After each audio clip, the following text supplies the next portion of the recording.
Gwamnan Kano ya gana da Tinubu a Faransa bayan ya yi wata ganawa ta sirri da Kwankwaso. Rahotanni na nuni da cewa gwamnan jihar Kano Abba Kabir Yusuf ya gudanar da wata tattaunawa sirri da jagoransa na siyasa, wato sanata Rabi'u Musa Kwankwaso, a daidai lokacin da ake ta raɗe shirin sauya sheka zuwa jam'iyyar APC mai mulki.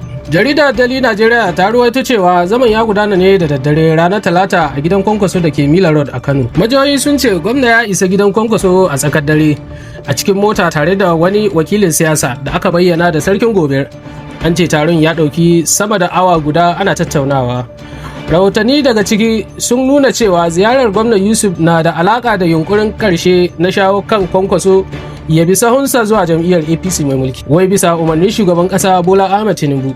Sai dai alamu sun nuna cewa wannan yunkuri bai yi nasara ba, domin Kwankwaso ya tsaya tsayin daka kan matsayinsa. Washe gari bayan taron, Kwankwaso ya yi jawabi ga magoya bayansa a gidansa, inda ya bayyana kin amincewarsa da wani shiri. Ya ce da farko dai mun san cin amana ba abu bane mai kyau, kowa ya san yadda wannan jam'iyyar ke rasa amincewar jama'a, musamman ta fuskar matsalar tsaro da tattalin arzikin ƙasa.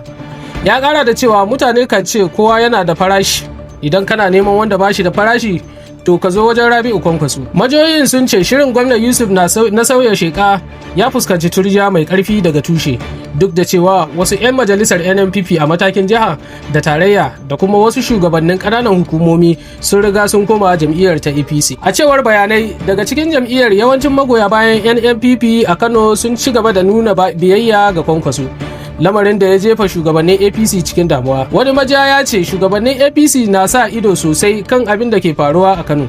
Magoya bayan Kwankwasiya sun bayyana karara cewa suna tare da Kwankwaso. Ya kara da cewa idan Abba ya koma APC, dan takarar Kwankwaso na iya cin more kwaro saboda biyayya ga shi Kwankwaso.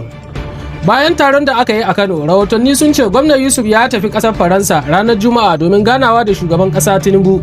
Ana sa ran zai sanar da shi sakamakon tattaunawarsa da Kwankwaso, tare da bayyana matakan siyasa na gaba. Majiyoyi sun ce shugaban ƙasa na ci gaba da nuna sha'awar ganin Kwankwaso ya shigo jam'iyyar ta APC, wanda haka ke jawo ƙarin matsin lamba a mintuna na ƙarshe. A halin yanzu manyan jigajigan jam'iyyar ta APC a Kano, kamar tsohon gwamna Abdullahi Umar Ganduje, mataimakin shugaban majalisar dattawa Barau Jibrin, da shugaban jam'iyyar a jihar Abdullahi Abbas sun dawo Najeriya bayan hutun ƙarshen shekara da aikin umara. Sauran manyan 'yan jam'iyyar irin su Nasiru Gawuna da Murtalan Garo su ma sun dawo ƙasar yayin da ake shirin sabon tsarin siyasa. A halin yanzu ana sa ran gwamnan Yusuf zai sanar da matsayinsa na ƙarshe bayan kammala shawarwari da shugabannin APC. A ra'ayinku, idan gwamnan Abba Kabir Yusuf ya koma jam'iyyar ta APC, shin hakan zai karfafa APC a jihar Kano ne, ko kuma zai ƙara wa Kwankwaso ƙarfin goyon bayan jama'a? Ku faɗa mana ra'ayoyinku a ƙasan sharhi.